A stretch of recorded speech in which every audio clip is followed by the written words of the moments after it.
Good evening, future LPTs. So unfortunately, we don't have internet here in Tumanlas area. So I'm going to record the supposed review session for tonight. So anyway, this is session 5 of TLE Let Review, and this is TLE Test 2 Rationalization. Unahin po muna natin yung first 50 items because I am not sure if I can record everything tonight. So anyway, and I also hope na naka-answer na lahat because so far, last time I checked, 10 pa lang yung naka-ano. But I already released your scores, ma'am and sir. So if you have time, kindly check po yung inyong mga scores. Okay, anyway, number 1, if I guess with a specific gravity of 1.4 is released in a room, would it be more likely to be found near the ceiling or near the floor? A. It would be found at both the ceiling and the floor because a gas with a high specific gravity would fill up the room. B. The specific gravity of a gas does not affect its position in a room relative to other gases. Or C. Near the floor because its specific gravity is greater than 1. Or D. Near the ceiling because its specific gravity is greater than 1. So the correct answer po for this one is letter C, near the floor, because its specific gravity is greater than 1. So anyway po, as a reference standard, the specific gravity of a gas is calculated using standard air as the baseline reference, which has an assigned specific gravity value of exactly 1.0. So, kaya nga po, no, due to this higher density, gravity will pull the heavy gas molecules downward. Kaya malapit siya sa floor. The answer is near the floor. Okay, next, number 2, Mr. Alfredo borrows 30,500 pesos from a lending institution with an interest rate of 9.5% a year. How much is the interest rate for 1 year? So, basically, ma'am and sir, no, ang ginawa lang natin is, i-times lang natin siya by, ano siya, dili na siya, 0.95 ba? Kani, supposed to be 0.095 ni siya. Kasi ang 0.95 kay 95%, no, sorry po mga ma'am and sir. Dapat 0.095 na siya. So, pag i-times nimo ang 30,500 sa 0.095, that the answer is 2,897.50. So, the answer for this one is letter B. Next, number 3, in cleaning the nails, often, sorry po, okay. In cleaning the nails, often pushing the cuticle, brush the nails to blank. A, back and forth, B, towards you, C, horizontally, or D, towards the client. So for this one po, if you are brushing the nails, di ba po, linisan man natin yung kuko, di ba? Pansinin niyo po, pag nagpapaano kayo, manicure or pedicure, pansinin niyo po, ang pag-brush ng nails ay actually towards the one who's cleaning the nails. Kasi kung i-brush mo siya papunta sa client, so hindi pwede, di ba? Kasi nga, mapunta sa client yung dumi. So, dapat towards you, the one who is cleaning the nails. Okay, number 4. Which of the following is a form of textile making that uses knots instead of weaving or knitting? So, is it A, crocheting, B, tatting, C, handicraft, or D, macrame? So, for this one moment, sir, ang tamang sagot po dito ay letter D, macrame. Ito po ang crochet. So, crochet is similar to knitting. No? Similar lang, pero it uses a hook and it creates loops. No? Ang tatting naman po ganito. Iba po yung needle ng tatting. Tapos, parang mga lace ang nagiging output niya. Ang ano naman po, macrame is ito. You don't need a hook or a needle or a pin for this one. Kasi kaya lang siya ng kamay kasi nga knots, no? Tinatali lang siya. Knots ang gamit para makagawa ng designs. So anyway, ang sagot dito ay macrame. Number 5, which of the following kitchen layouts is perfect for families who use their kitchens a great deal? So, ibig sabihin, parating ginagamit ang kitchen. So, A, G-shaped, B, L-shaped, C, U-shaped, or D, island option. Mga ma'am and sir, sorry po ha, ay yung boses ko po, may sipon po kasi ako. And then, maingay po dito sa boarding house namin. Okay, so anyway, for this one, ang tamang sagot ay U-shaped. Ang G-shaped po kasi, para ito siya sa mga malalaking bahay. Pero dahil nga sa shape niya, na letter G, no, it restricts quick access.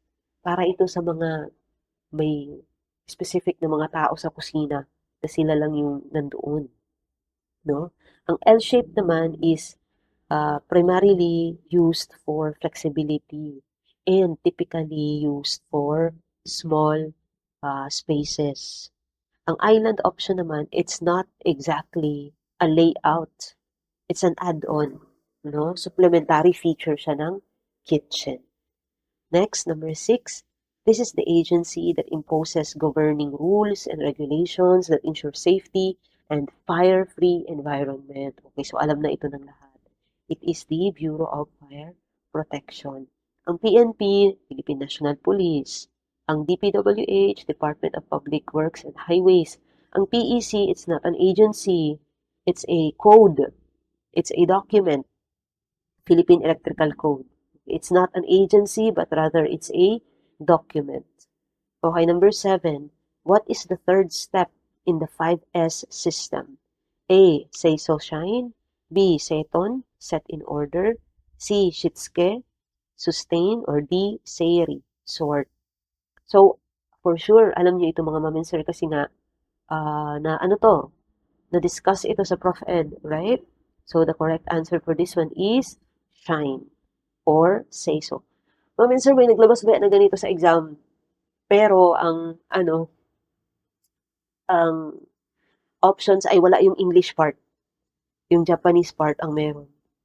So, opo, kuhanin ninyo. I-memorize ang Japanese part. Okay, so anyway, these are the 5S principle: sort, set in order, shine, standardize, and then sustain. So again po, no, pwede rin po na kung ayaw nyo mag-memorize niyan, no, first and last usually. First and last. Usually po mga ma'am and sir ha, pero better talaga kung alam niyo to lahat.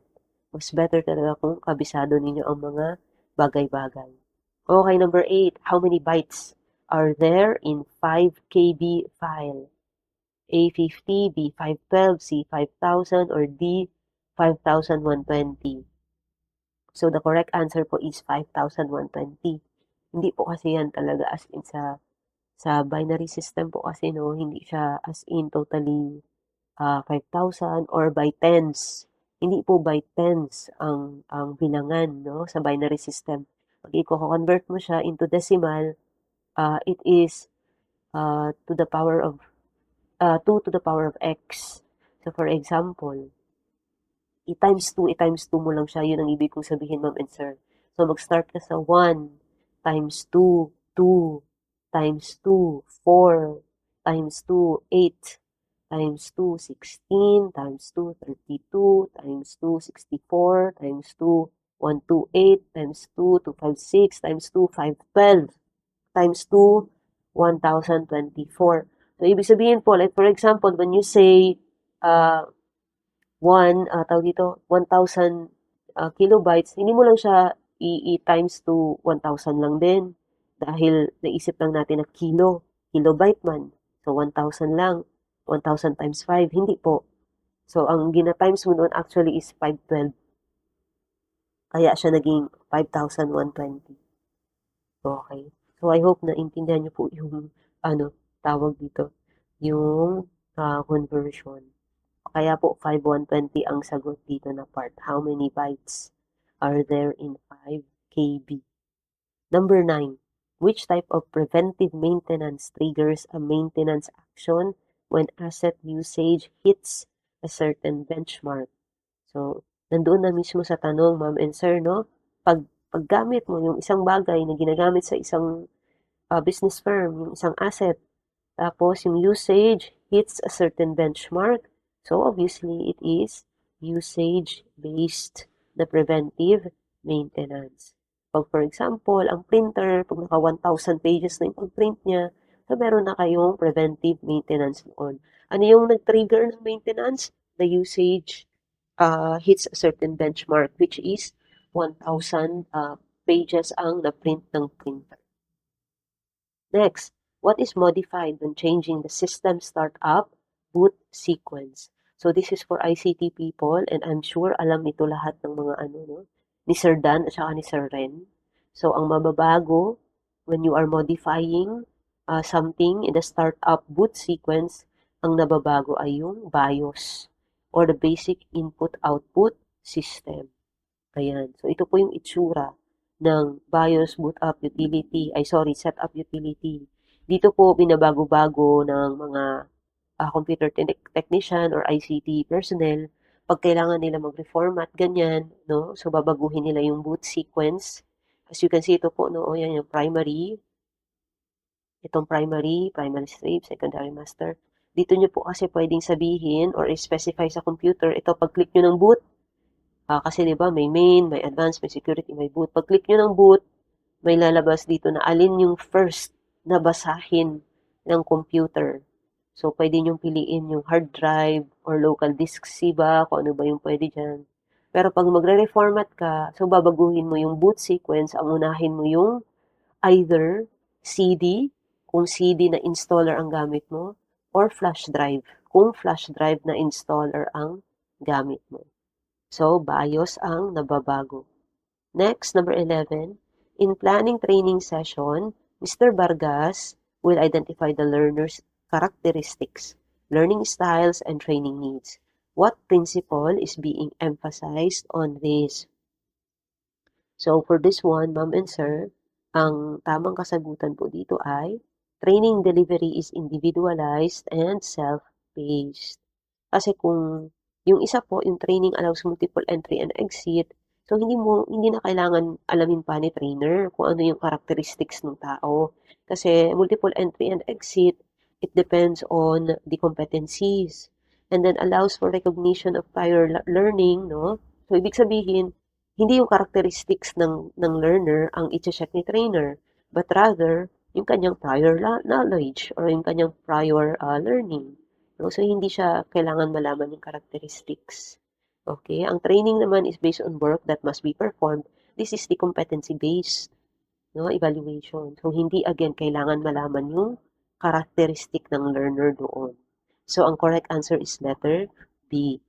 Number 12, what is the learning style of a learner who has strong language skill?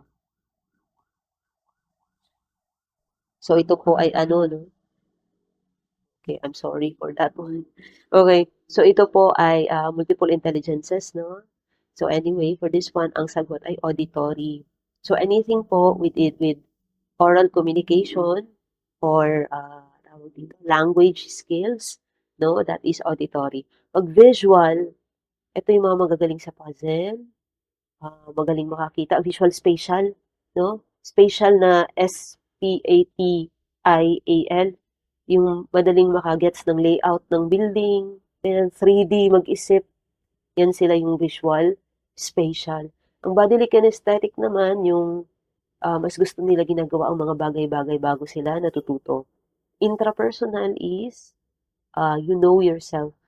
You know your own emotions, you know how to self-regulate, you are self-aware. So, ganun ang intrapersonal.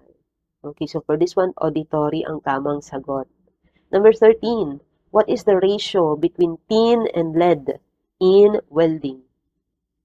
So, actually po, ma'am and sir, no? Ang tamang sagot dito ay letter B. 70% ang tin, 30% ang lead.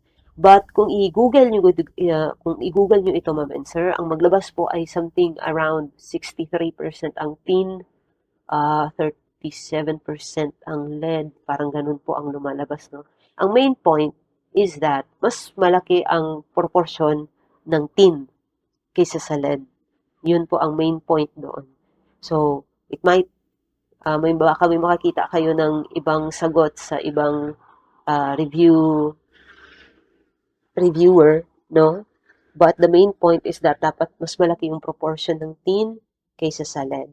Okay, number 14, what is an inert gas as used in metal?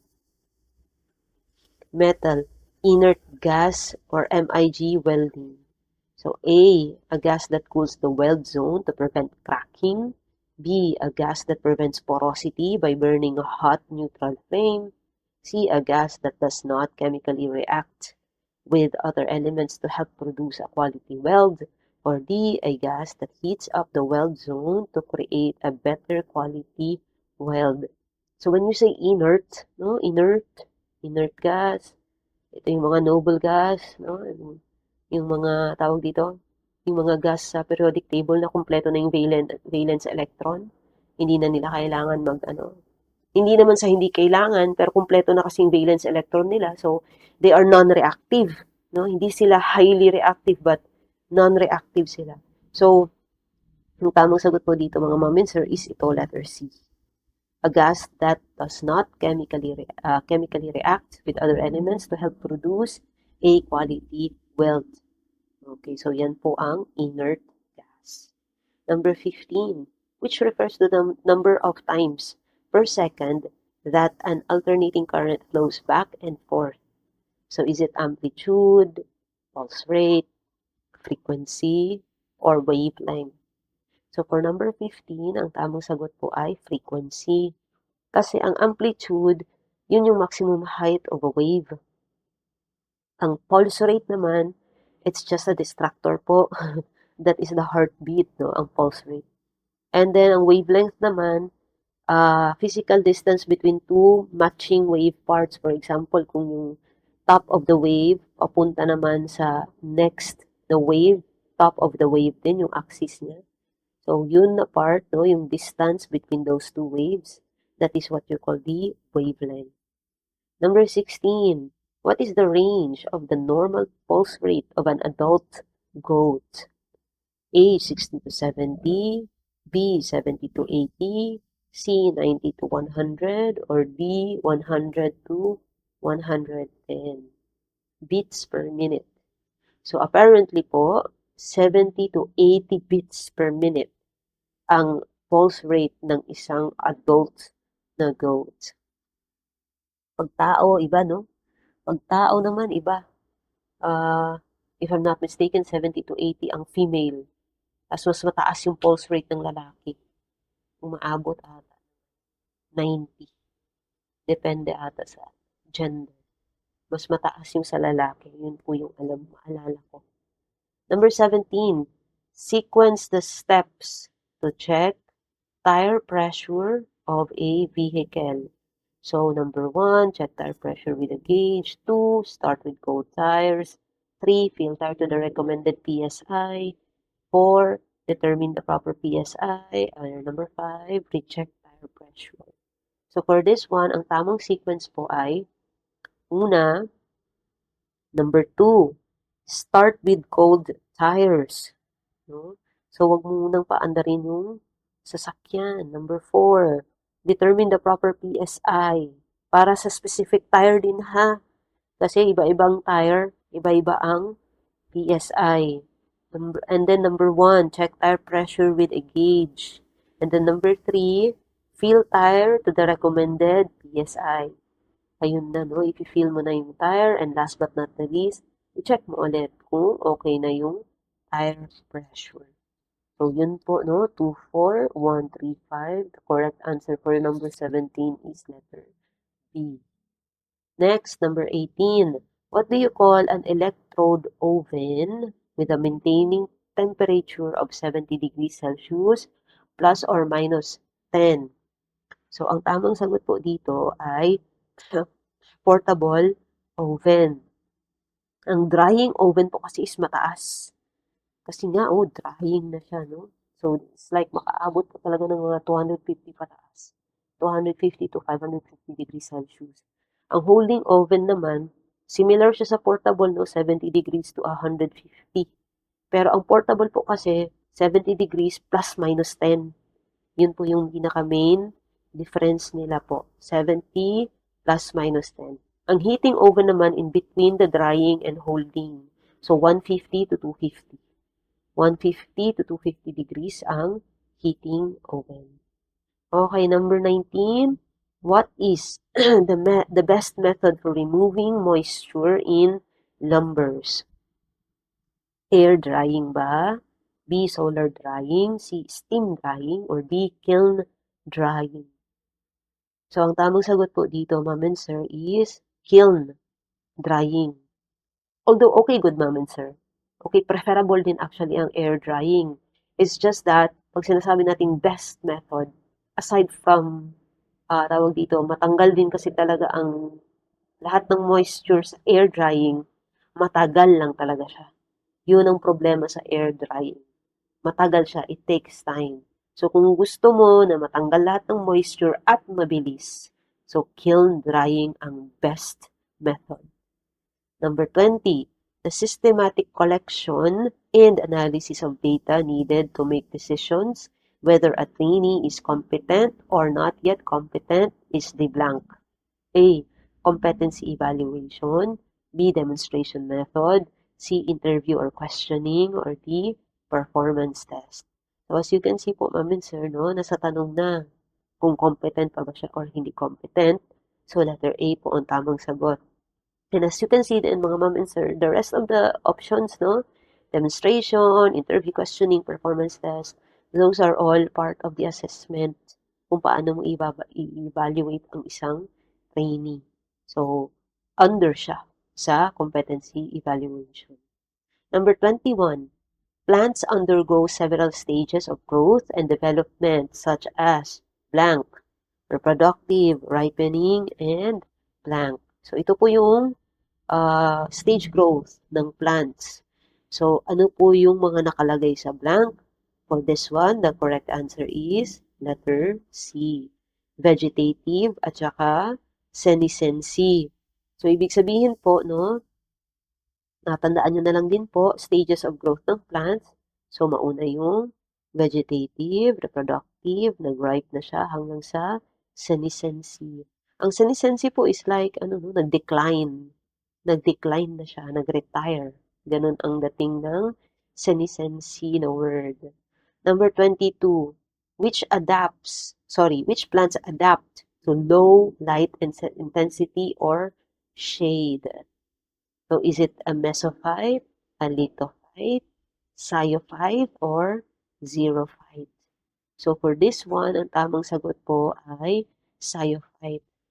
Ang mesophyte po, if I'm not mistaken, nasa ano na ito dati, sa test 1, no? Meso, in between. So, pwede siyang low, pwede siyang high intensity. It's okay. Ang lithophyte naman ay plants that grow on rocks, kaya nga lithophyte. Ang xerophyte naman, plants that grow in very little water or dry areas. So, number 23, what is the purpose of the transition pod in aquaculture? If I'm not mistaken, no session 4, nabanggit natin yung mga ponds or yung mga types ng ponds. So, transition pond, is it A, for confining breeders? B, for the storage of acclimatation of fingerlings? C, for the rearing of fish fry to fingerling size? Or D, for raising fingerlings up to marketable size? Okay, so ang tamang sagot po dito, transition is for storage or acclimatization of fingerlings. Yung confining breeders po, yan yung breeding pond. So, specific for breeders. Yung rearing naman, obviously, rearing pond. Ito, rearing pond. Yung, marketable size, this is the catching pond. Kasi nga, pag naglaki na sila, na marketable size na sila, so ay harvest na sila. So, catching pond. So, again, pag transition, storage or acclimatization of fingerlings. Number 24, in dealing with accidents, what is the first step to follow?